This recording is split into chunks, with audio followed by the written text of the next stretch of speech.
75 ans, c'est beaucoup. En tout cas, nous rendons grâce à Dieu. Nandenge a commissionné na Ajoana. Ngana kosenga Nzambe a continué kobatela ye, après ça est santé de fer, après ça est longévité parce que ceux qui santé zali malamu longévité et kolanda, après ça est nyonso ya malamu peut-être oyo asalate avant 75 ans a kokisela ye pour makamu nyonso ekende liboso. En tout cas, président Masumu c'est un patriarche. Voilà. C'est un patriarche donc totikala na ye oye bakobatela ye.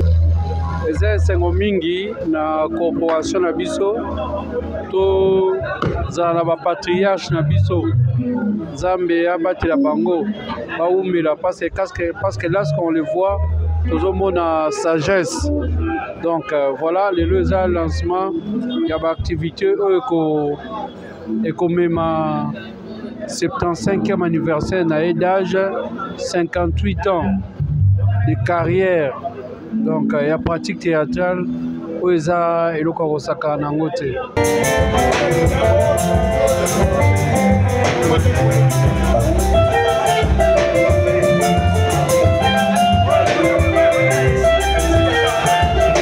par le pendant que Baza Kopina, Bakadona Bavela pour la mission de Moussala Nangoe.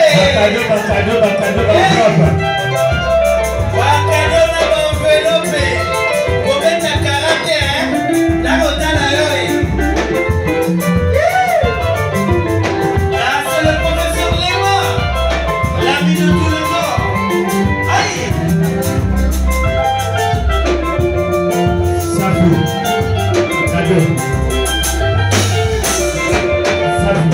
ngai komona ngai papa Franco na bumeli na maladi ya miso ekufaki ngai panda 8 ans na tamboli ba l'hôpital ya ndenge na ndenge na capitale Kisasa oyo biso nyonso toyebi hôpital ya minene solution moko ezomaki te bakumbi ngai voir même te na ba église ya ndenge na ndenge solution eza te kobima na ngai libanda il faut bakumba ngai donc ko sa moto asimba ngai moyen na bouger ezate boyibi pasi ya miso na yango ndeko na ngai azaka na Hollande yende moto atindaki ngai na clinique ya Misunga eko koma na kati na clinique ya Misunga lokola azwaki misunga na sango ke kuna Nzambe aza komonisama loboko na Nzambe eza kuna nde na yaki okoma na misunga bango moko pe bakolo misunga babondelaka Nzambe makasi lisusu pe na baminganga nyonso bazali kati na esika oyo nde baye kosimba ngai na baopération nde joie ye kokota kati na ngai parce que naye komona lumière ebimeli na bino moyebi 8 ans c'est beaucoup na moto omonaka te oye kozwa lisusu misu ya sika kati na l'hôpital na clinique ya Misunga vraiment yango naza ko remercier le bon Dieu Nzambe oyo asalaka kati na biso banzo nde mpona nga amonisa mikati na ngai bandeko natondi botondi mpe naza kokumisa mpe ko remercier ye papa Kanga na nyokomaki na maladi oyo babengi AVC nakweyaki makasi na maladi wana nazali komiyeba te kosala makambo nyonso to esika na vandi bameminga ti l'hôpital ya Misunga na hôpital wana esika ngai nakie kozwa libiki na quartier babenaki ngai koka ke na kotambola susu te babeki bapesaki ngai na tiko kobwaka yango velo na tiko kotambola nango te babeki siko na bwaka na komo tambola nzoto makasi nyonso to malamu grâce na hôpital ya Misunga na badocteur ya Misunga en tout cas bato wana basambelaka ya solo hôpital ya Misunga eza hôpital moko ya bana banzambe na papa Kanga soki Misunga te nde témoignage oyo nde nakokosala ngo te ndese nakufakala nakumisi Nzambe azala na bango mpe apesa bango makasi bakela mosika mpo na hôpital tozali mpe na homme de veya mpo na baparent oyo bazali néglige awa na RDC wifi ofele déjeuner ofele courant kutu ekatanaka jamais bokovive kaka lokola na poto na Misunga santé na yo d'abord.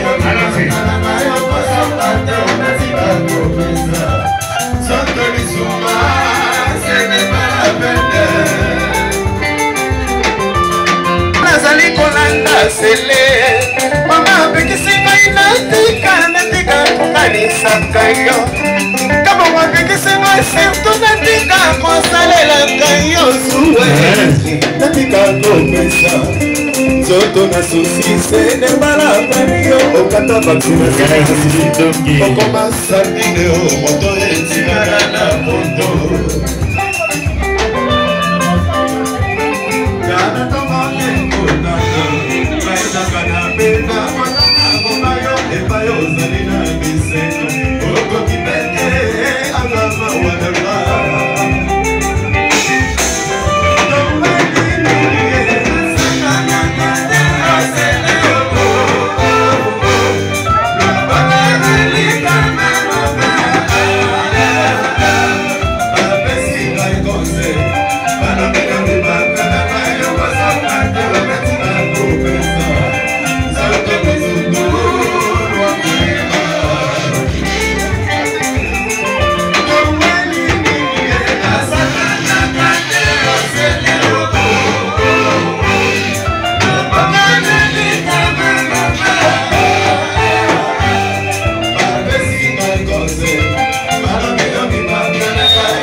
Cette occasion de vous faire plaisir à l'occasion de ces 75 ans d'âge. 75 ans pour la mission de français. 75 ans pour la ville de belge. Ah, lumière, c'est pardon. Qu'on a les autres, va bien. Ok.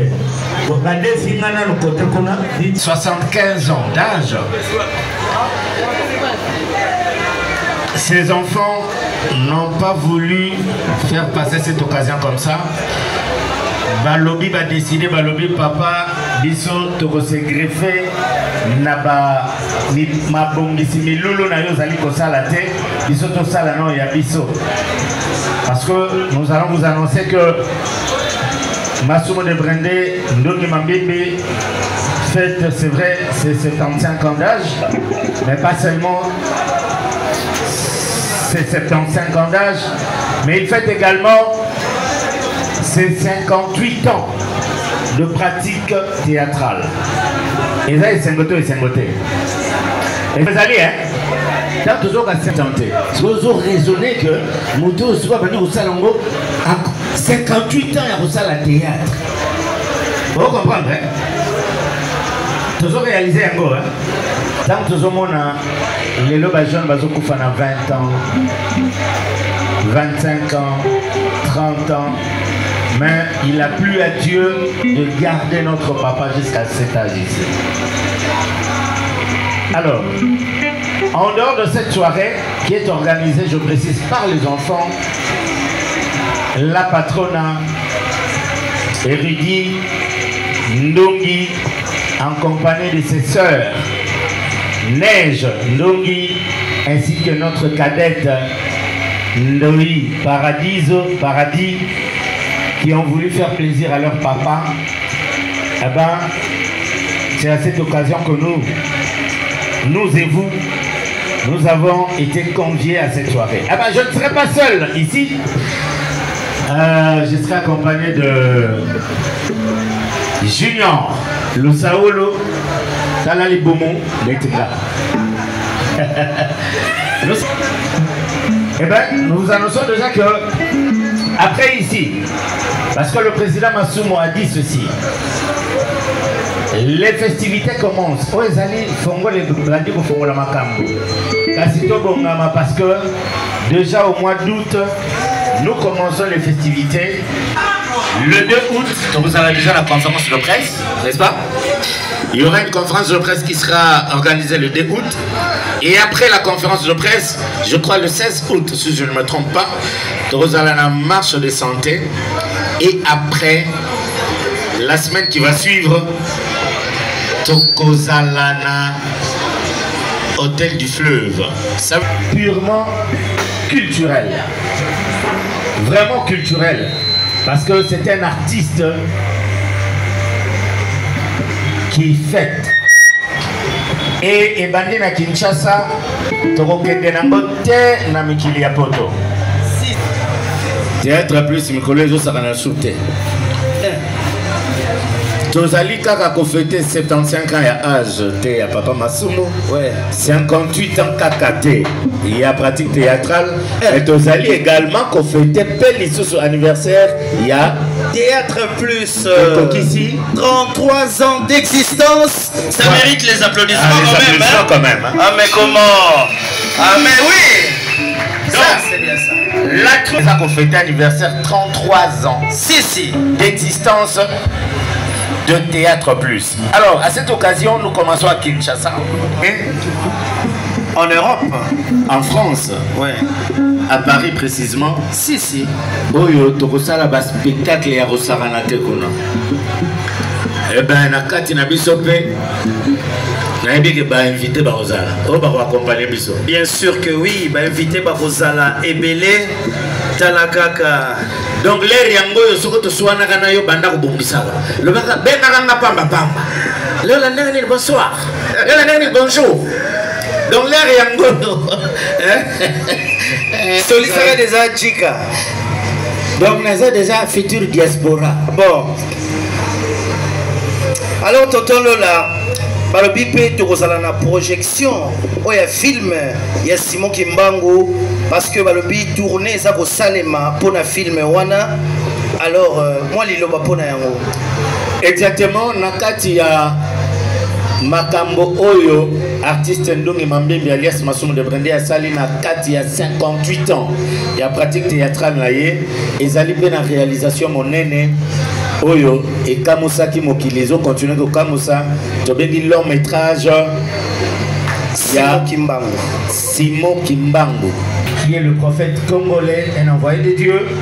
Et ben notre artiste, notre papa Azwaki Kanesi a honoré ce grand prophète congolais en réalisant ces longs métrages de Simon Kimbangu. La Belgique et Salami, tournée ont continué.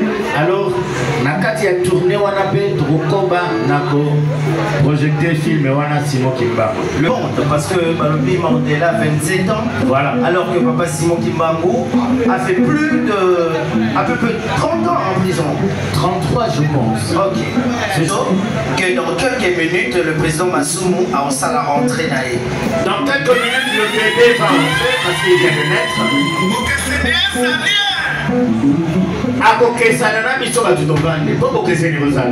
Le bébé va entrer.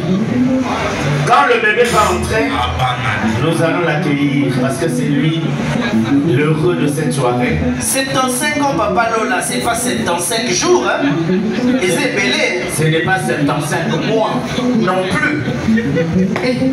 On va nous compter maintenant 1 an, 2 ans, 3 ans, 4 ans, 5 ans, 6 ans. 75 ans. Et c'est belé. Est-ce que tu vas mettre la papa de Mambimbi Maboko vraiment? Mais tu vas mettre la peine Zambe ou la PCM pour la Wana de Maboko Makazi. Parce que ça, c'est Dieu là, il ne pouvait pas avoir cet âge. Mais quand il va entrer, tu vas mettre ça, non, c'est en 5 ans, mais tu n'as pas au côté là. Il faut au côté, nous dirait qu'on a 25 ans. Même Goubela, c'est tout un problème. Donc, il y a Goubela, il y a Makazi, c'est la gamme de mon ligne. Moi nini oyo men neti kokufa penza kofa pamba te. Alors papa Lola, tozana orchestre bazali pe awa. Ouais. Avant entrer à papa Masumu, tolingaki totiki la bango moi poussière des secondes pour que ba exhiber un peu talent na bango. Ok, l'orchestre va nous accompagner tout au long de cette soirée. Merci déjà parce qu'aujourd'hui nous sommes dimanche, demain c'est lundi, il y aura le travail, il y aura tout et tout. Merci. Nous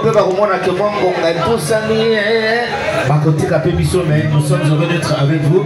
Alors nous allons laisser la place à l'orchestre qui va nous agrémenter et nous allons revenir pour annoncer l'entrée de Papa Masumu de Brende, l'heureux de ce soir, et nous allons continuer notre soirée. Alors, déjà, le protocole est en train de nous servir quelque chose.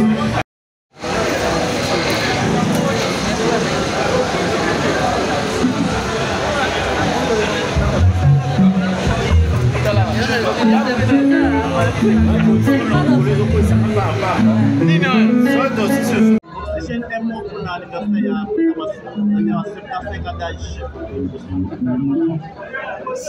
pas facile, hein?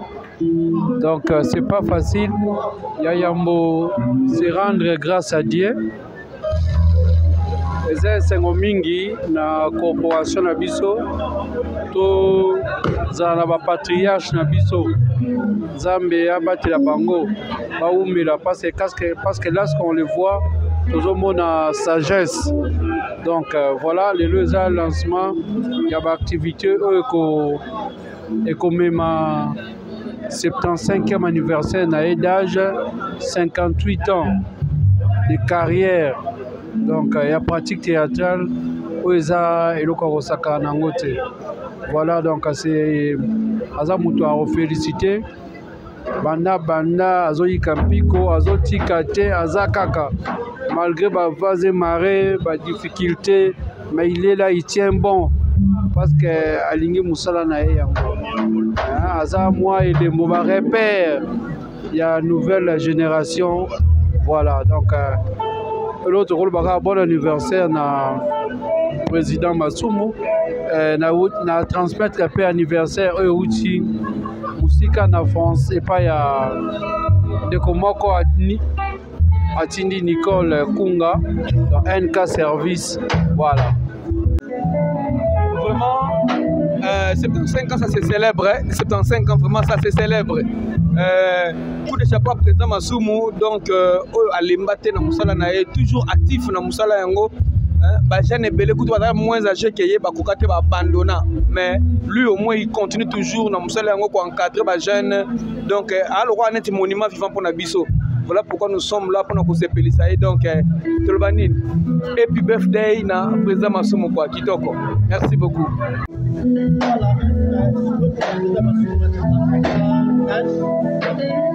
Bon, merci.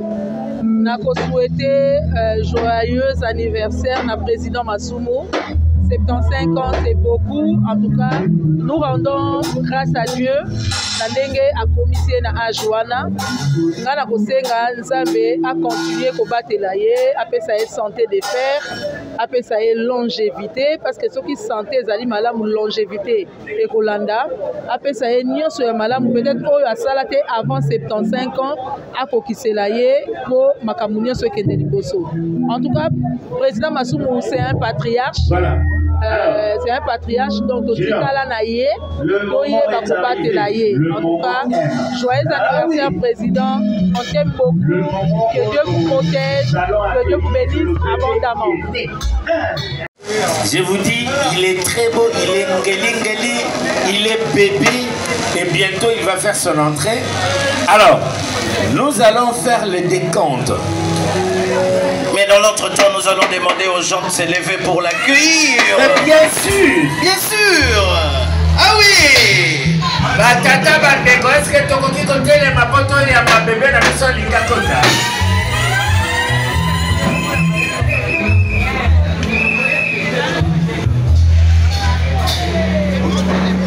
Vraiment, il est là.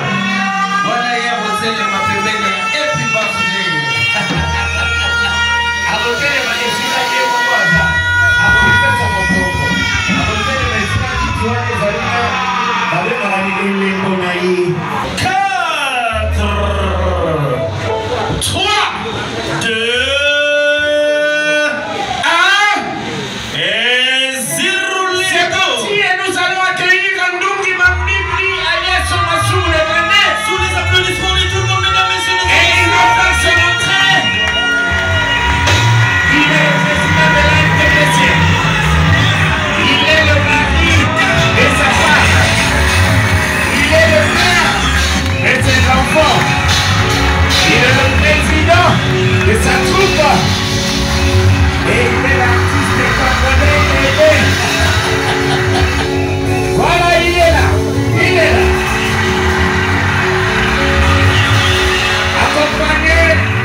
ce soir à côté de son beau mari, Ndungi Mambimbi Joachim.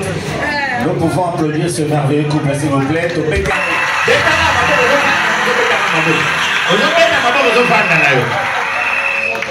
Voilà, merci beaucoup. Nous pouvons prendre nos places.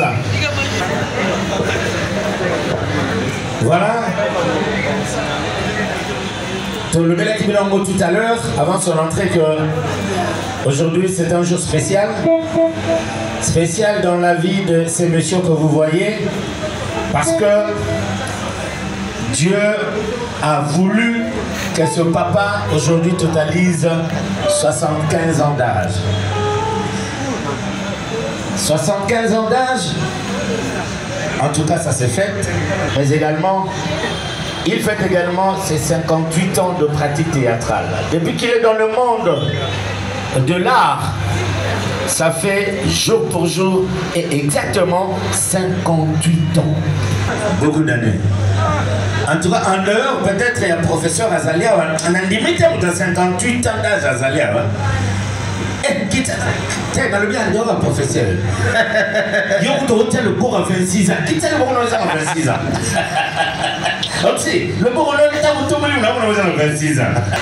L'heureux de la soirée qui est Papa Masumu de Brende.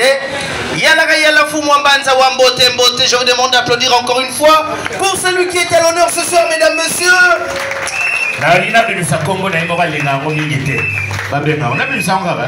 Joachim. Joachim. Comment les Joachim? Ah oui. Alors tonton Lola, par rapport à renseignement parce que renseignement ça dit. L'invité ce qui Papa Masumu a contredire par rapport à l'information au Nazui. En tout cas, les lots, attends ton conseiller m'a contredire. Exactement. Toi ça bébé. Atangi école secondaire naie na internat ya Tumba na Congo central. Exactement. Et alors, la université, et c'est bien de retenir que Azwa gradua naie na art na INA, aux Institut national des arts. Voilà. Et c'est bien la mission du que Papa Masumu de Brende a décroché la licence na INA, na administration et gestion des entreprises culturelles. On dit matin. Je ne sais pas si je me trompe. Papa Lomina a continué, c'est que nous sommes sur la bonne voie. Azala enseignant dans l'école primaire, Yakimpangu P. Yambanzangungu. Azala professeur ya français P. histoire na lycée Toyokana Oyo ya Kazavuboao. Azali artiste comédien ancien na kati ya groupe Salongo. Nayebi que va représenter un groupe Salongo pe bazana comme on a Makarine na bandeko nyonso to Salongo tombola ka libo Kozali tombola ka libo. Même biso no sokona soka ba Salongo. Biso tout ba Salongo. Bakoma Salongo to ba Salongo. Et c'est la mission de retenir les sous-sous que Papa Masumu Azali producteur culturel Azalaka producteur culturel la Katia RTNC ancien producteur culturel ancien conseiller na Katia cabinet il y a ministère il y a PTT avec le maître Kinkela. Azala ancien conseiller na au conseil de la transition au cabinet toujours il y a maître Kinkela. Voilà. Azali administrateur la Katia Sokoda. Tout est en maboko makasi ba. Mais le conseil le Azali. Ah ok. Azali président fondateur il y a Théâtre Plus. Bande quoi Théâtre Plus Milolo pour na bilomoko. Zomba Muki.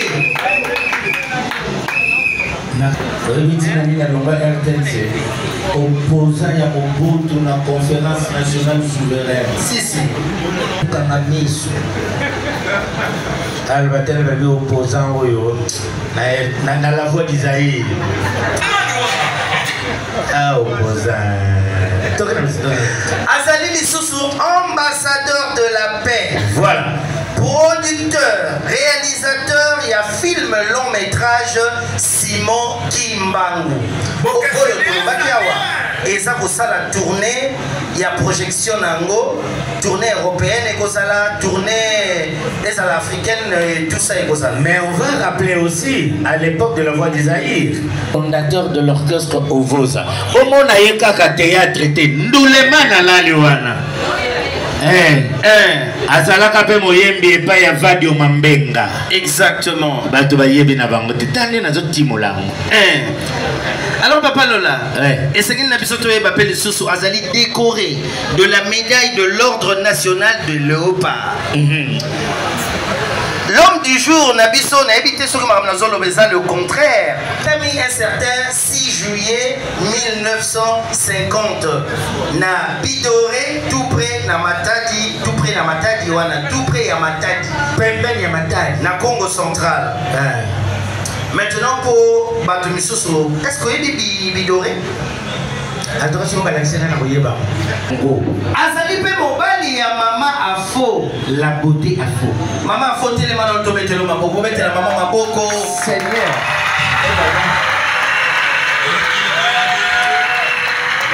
Mama Afo. Merci mère des mères.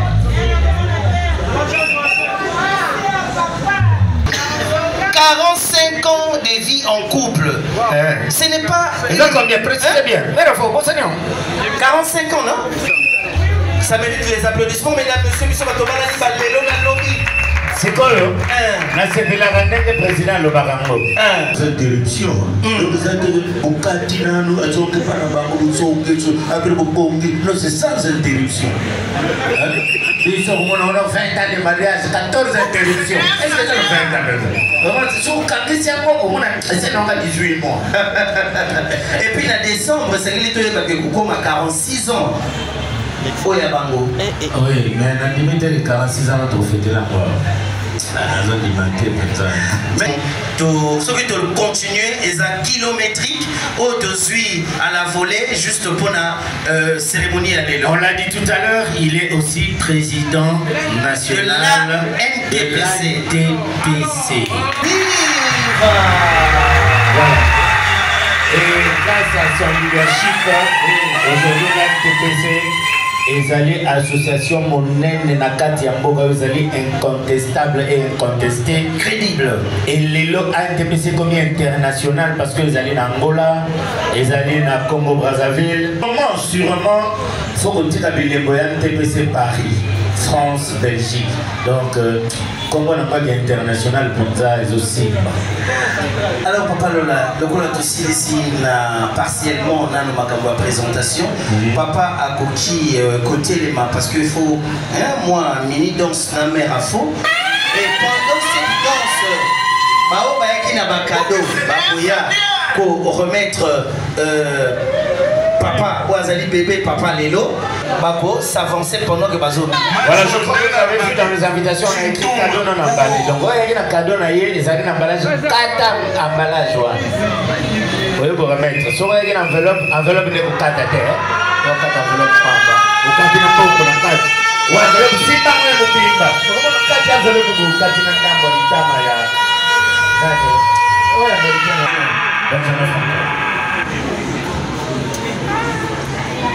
Avant Tokota, na sombele suka lisanga esengeli to présenter bandeko nyonso oyo bazali awa tonton Lola. La balle est dans ton camp. Na table nyonso bandeko ba botelema to ko présenter pe to ko honorer bango pour la présence de bango na soirée ya lelo. Voilà, ngana les ramène de tennis, bien lever la balle.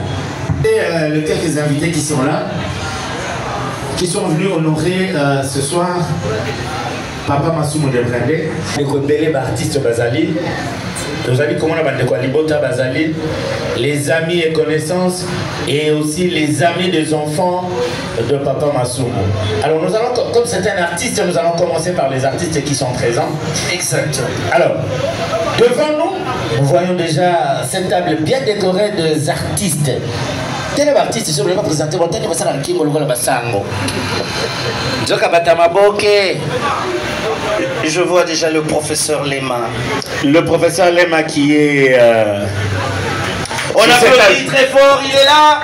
Lui, il est professeur à l'Académie des Beaux-Arts. Il a été aussi notre DG à l'Institut National des Arts. Voilà, merci beaucoup, prof, d'être là ce soir pour honorer votre frère Masumo de Brende, Yalakayala, Mfoma Banza, Tatana Bisso, Joachim.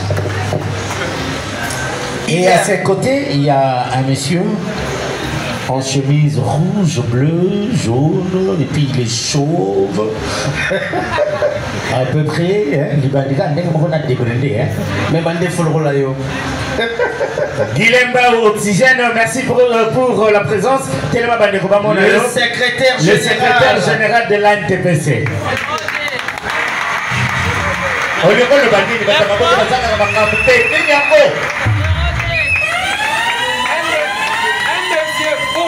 Un monsieur beau, ça faut le souligner. Boana, il y a Beko, il y a aussi l'artiste. À côté de lui, il y a son adjoint. Lui, il est le secrétaire général de l'ANTPC, mais à ses côtés, il y a son adjoint, le secrétaire général adjoint de l'ANTPC, le Matadien. Mikolo, you know, ensemble ça. On applaudit très fort pour Belcanto Safou. Voilà. Et à côté de Belcanto, il y a l'artiste. Non, il y a un couple d'artistes. Couple d'artistes. Yoka Manette. Babengake Mobutu. Le Ramsès. Le Ramsès. Avec maman Bobby la naine en pandi. Voilà, c'est ça les artistes. Babalana, Babalana. Ah, Babalana. Oh, Baba, Maboke Babalana Kate. Bana Basiva Nigo Tiami Balisé, mais Maboke Ming. Babalana. Alors, tonton Lola, j'ai l'honneur de présenter maman Karine Pala au Capi. Au Capi de la mode. Voilà, Karine Pala. La fierté des stylistes congolais. Ça, c'est bien. Et puis, international, hein? Oui. Jika Zawala. Et puis, on peut s'en pour ça, on l'est là. Tu le vois?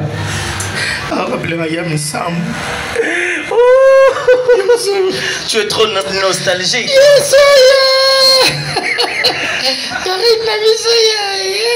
Alors, la suivante.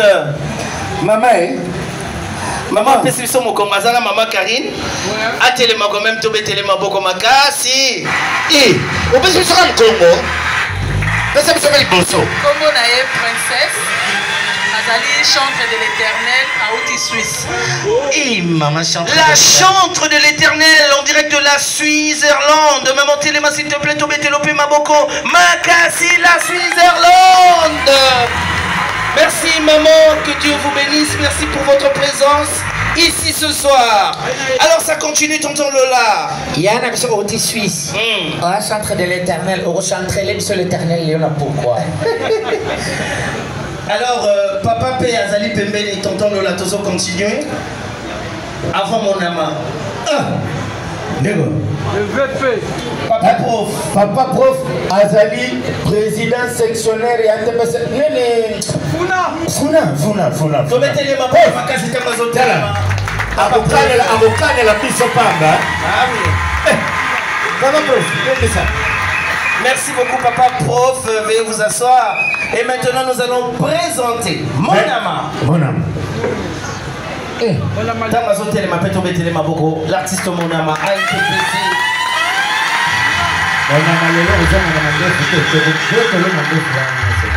Alors, à côté du professeur, nous allons demander à Papa P à Téléma. Parce que nous sommes aux honneurs. C'est un 5 ans, nous sommes Papa Vital. Papa Fidèle. Merci Papa Fidèle. Tobete la Papa Fidèle Maboko Makasi. Merci beaucoup. Panza tokei kuna la table ya théâtre plus. Donc Papa Mavunza. Le grand Bilolo. Le Bilolo Mavunza. Téléma Bana. Il y a Papa Bana Yonke. Mais moi, je suis dit, je vais aller à la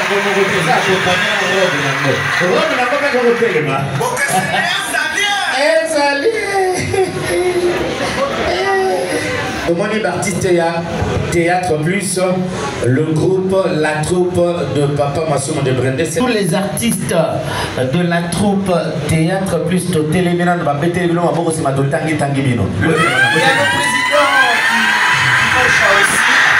Président Kimocha, Télémina, le président Viva.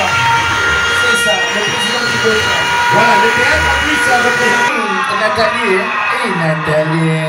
Nathalie Winnie au collier. Ok, Yewana. Après Nathalie, nous avons celle qu'on appelle Andy Moketu. Andy de toutes les Andy du monde. Moi, les Tchombé, la mission Bandeko. Après Andy, Tozana Mimosa. Mimosa Willy. Papa Willy, Télémato Betelo Maboko, s'il vous plaît. Le doyen, Papa Armand qui solo kele. Au sauté. Oh, Maman Mazé. Bah sauté chef. Au Karenga dans ce monde à Maman Mazé. Au Karenga. Comment tu la Mazé la lunette? Maman Mazé, télémato Betelo Maboko, Kibuki.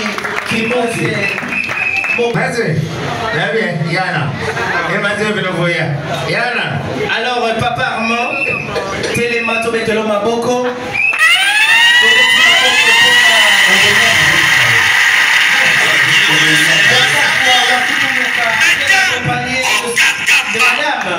Le pasteur Waka Futu Waka. Oh, voilà madame. Oh, Nani, 7e. Ah ouais, le gosse. Ah ouais, le gosse, t'es là. Elikia, tellement. Après ça, l'église. Il n'a pas beau lever ça, il n'a pas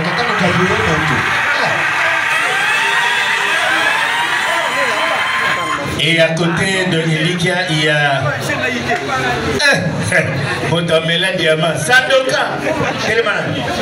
Et Sandoka collier. Voilà. Et puis de l'autre côté, il y a celle qu'on appelle Maman Soleil, toujours dans le Théâtre Plus. Bateau au monde, on va 15 ans, 20 ans, 25 ans, fidèle, toujours en poste. Et ça, c'est le cas de la bâtiment, on a l'élo, on a lobby. On a l'ongwa nangai. Par l'accent, on a fait la l'ongwa nangai. Là, le seul homme. Après Elikia, il y a un monsieur qui est là en Lox. Hey, monsieur, on n'est pas Lox. Il n'y a pas un artiste à Théâtre Plus. Junior le Saolo.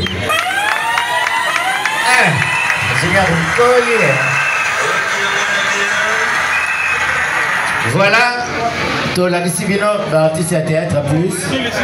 C'est quoi, tu l'as la bise. On applaudit très fort. Voilà. Oui. Nous avons également... Merci mon grand. Quand je vous vois, je vois le baobab. Voilà. Mais nous avons également un artiste. Il est artiste, mais il est aussi le chef de notre sécurité de l'ANTPC. À la personne de Saint-Denis, on a Saint-Denis déjà. Voilà, à la sécurité. Pour Saint-Denis. Allez. Maintenant... Oui, et Sita. Bon télémato, mais télémato, mais ma beaucoup makasi. Ok, merci. Bon. Maintenant, pour la banque, Papa Massoum, nous allons vous présenter ses enfants. Hein? Ma beau-frère fait bazar. Bazar, on va organiser et l'on n'a pas quoi aller là. On va dire papa à l'honneur, on n'a pas quoi aller là. On va se faire tout comme la Essengo. Na papa na libota n'a pas quoi aller là. Bazar misato. La yaya, wapi la yaya. Maman Eurudine Dungi. Ah, les gars, le là. Suivi de la neige. Alina vous a dans l'ombre. Wapi neige. Maman neige. Wapi neige à quoi il a mis. Lycée. Neige. Ah, neige à quoi. Maman Paradiso. Oui, y'a un peu de Paradiso. Paradiso, t'en parles pas. La Benjamin. Voilà. Donc, Bangonde, c'est que là qu'on s'en est na poko ya lelo. Alors, pour la Kosukisa, dans nos phases de présentation, Tosengi, invité nyonso zoli lokasa, moninga, nanyo, ya nanyo, dibiki na maboko sikosa. Merci pour la présence, Nayo, parce que... Il y a aussi une grande star de la musique. Oui.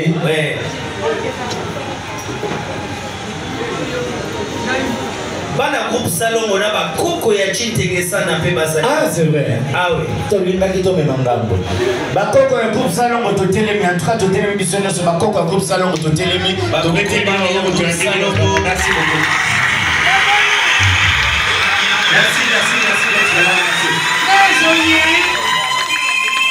Il y a aussi nos amis de la presse qui sont là. Ok. Voilà. Les Rakianvou. Les Rakianvou. Notre antenne A représenté A de côté les matins antenne A. Bisso. Libota ya Bisso na Tongo. Total la corona. Alors papa Lola la base. Toko Souka wana na présentation. Toleka na papa Atelema qu'on mette la musique pour inviter tous ceux qui ont prévu. D'abord, les cadeaux et les enveloppes ensuite. Alors, qui on n'a pas présenté, s'il vous plaît? Moi. Toi. Louis. Na baibanso baye na mokolo ya lelo topesi maloma. Bien, bande Kombote.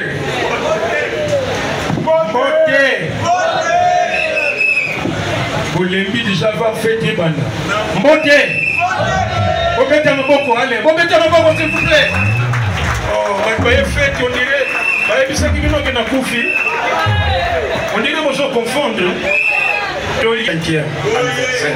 Et ça, anniversaire, il y a 75e anniversaire, il y a l'Iwate.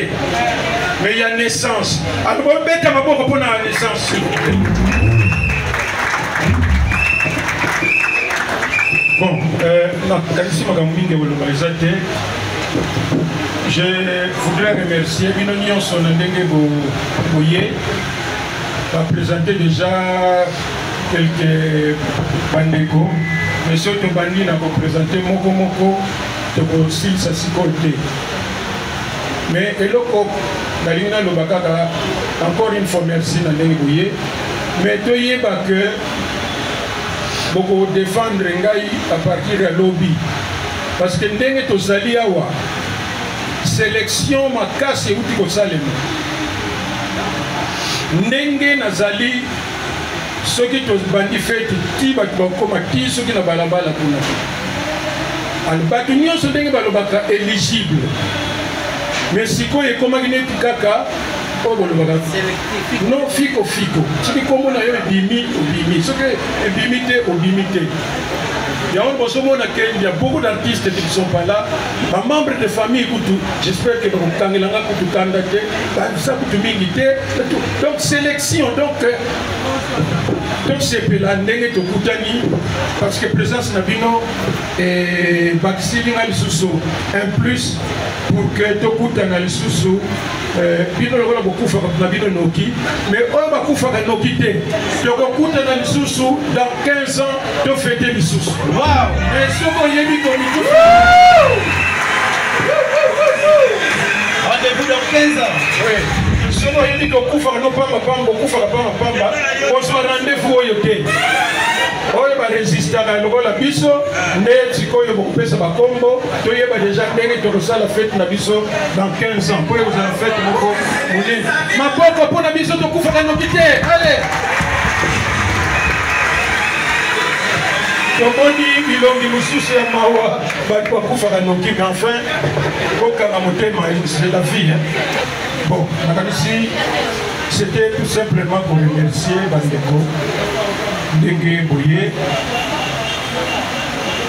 nakolinga soki feti ebandi bolakisaki ya solo toyaki mpona kosepela eza te po tovanda malili na bakiti piste mpe eza monene kuna mutu na mutu akobima oyeba danse te oyo yo oyebi oexibe yango kuna yango nde kopesa feti elengi feti ebongaka soki bato bazobina donc soki namoni ofandi na kiti na kotala miso mabe donc eza na association bato oyo baponeki bango baya kosabote feti na ngai nga feti na ngai ezalaka donc du début à la fin soki bato bazaki banda bakose demande esi bakiti eza te bato bazaki kotelema mpo bazosela kaka changement ya banzembo na kombo na ngai na mwasi na ngai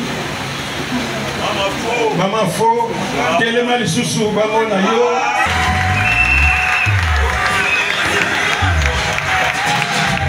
Bien. Donc, il a 45 ans de mariage. Donc, on a déjà ressemblé la prophète qui a la sélection, vraiment, vous avez la mingi, presque pas tout le monde. Donc, on a fait la vie avant les 6 décembre. Yokani. Bon, je crois que pour Nangaï. Merci. Orchestre des Ali. Archange. Archange. Nazana invité dans la spéciale Archange. Il y a déjà Awa parce qu'il faut que ça la. On a applaudi pour Archange, mesdames, messieurs. Archange. Archange.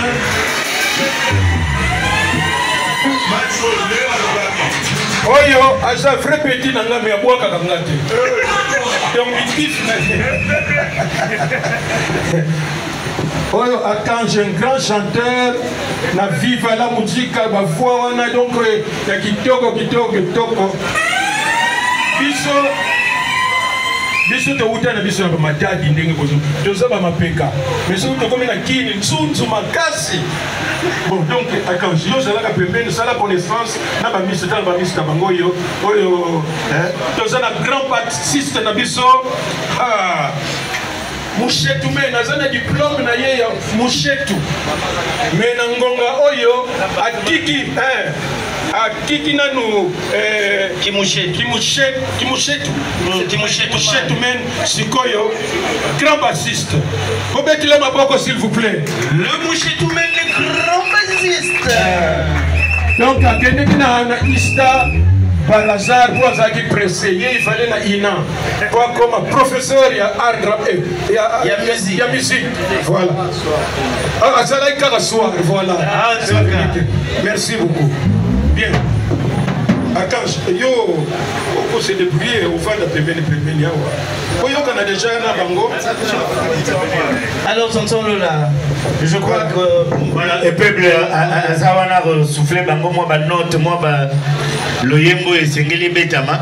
Alors, Tolobi, papa Zoté les Mawana, tout ça, directement remise des cadeaux. À cause de la compagnie de maman, Bakobeta, moi. Loyembo moi rumba moko ya moi kitoko po babeta moi gauche droite et biso ba yo to tikali tout ça pour télémer pour na kokende ko honorer ye na moi cadeau to memela die.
Voilà, nous allons procéder de cette façon.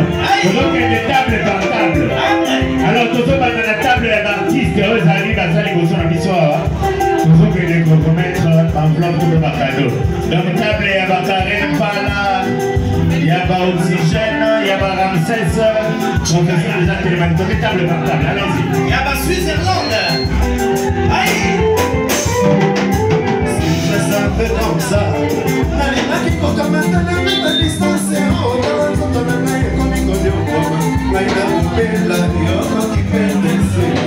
Hey!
Joyeux anniversaire. Je combine à table et à théâtre plus. Théâtre plus. Aïe, les artistes, hein. Et les mots encouragés par moi.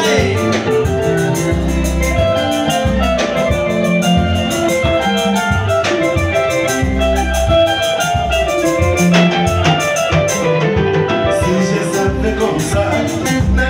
Maman, c'est que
le président Kibocha.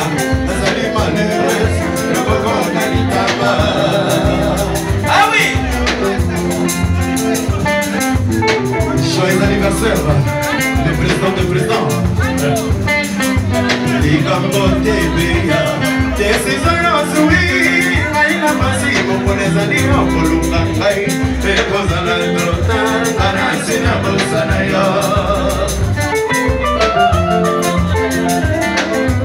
Okilinga inayaka, samba mesina yosone senaiyo, amibili matanga seyo, nazali malenes, loboko nalitama. Bana ya bakarina. Tokwani niye, sayana katero seneo. Loboko nalitama mama. Bapesi kaikose, balobina bimakana kaya koso ateo atika kompesa. Zoto bundundo, sokoyeba. Tokwani niye, sayana katero seneo. Loboko nalitama mama. Bapesi kaikose,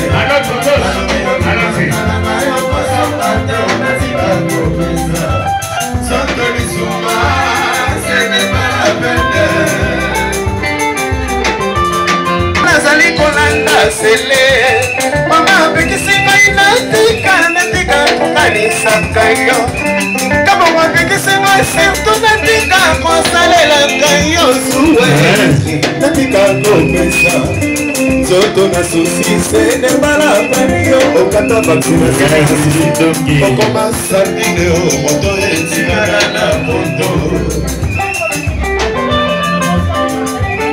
kana tomane konaka kaitaka na pena manana ngoma yo epayo ozali na biseko okoki pete angama wadala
tikango bongo mosala ya kokanisa kaile vitesa makanisa elengi ya mopepe milwe kobeta yo ozali te sele. En tout cas, moi, ce qui s'est dit, on va changer courant, comme ça, tout démarrer. Voilà, mais en attendant, la table, ils ont continué au galopé, ça va à cadeau. Ils ont continué. Ils ont continué, là. Ils ont continué pour le rôle à sa télé, tout cas, il est là. Tout le monde, c'est un groupe salon. Encore un groupe salon, ok.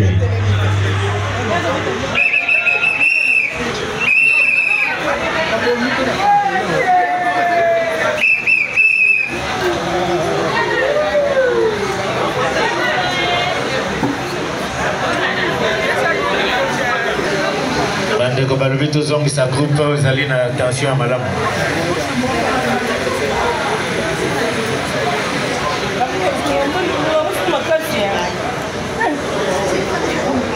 Voilà. Donc na bakoko ya salon tozali na bana ya baartiste batika biso fe ebale mondial. Mwana ya mama Lingape azali, mwana ya papa Koidi azali, ye wana azali kopusana Maimputu, bana ya baartiste oyo batika biso bango mpe baye honore papa na bango. Voilà, bazo remettre un cadeau enveloppe. Voilà. Ce sont là les enfants, deux artistes qui sont venus honorer leur papa. Et par ricochet, tous allez combattre dans Bango, tous allez kozongisa mabanzo et pas na papa na Bango, topé ba maman na Bango, ba poti na Bango. Il a fait la pluie et le beau temps, la Katia art. Également papa Maïmputu Kodi qui nous a quittés il n'y a pas très longtemps.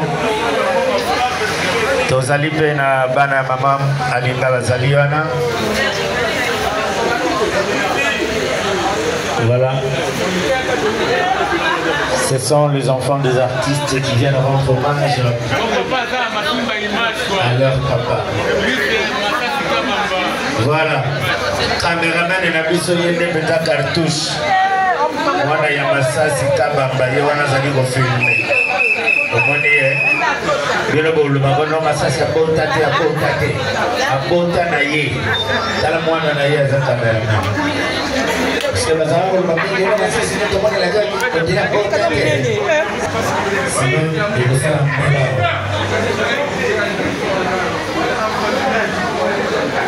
donc oyo mpe bazali kokanisa papa kolia bota te ndenge omona oyo sana bota na ye mpe mama na ngai du nouveau à Kinshasa place Yassur des amoko na immeuble Emma des araba normes standard international et koyamba batu nyonso en famille en couple salon VIP et salle à manger, salle de bain confort et magistral et des chambres à coucher, cuisine ya kafou, sécurité ils a assuré, connexion internet illimité, Facebook, TikTok, WhatsApp et à Ophélie, groupe électrogène 24h/24h. Courant et Kindakate, na immeuble Emma. Notre adresse dans la commune de Kalamou, quartier Yolosi, avenue Balinga, numéro 9. Soyez les bienvenus, immeuble Emma.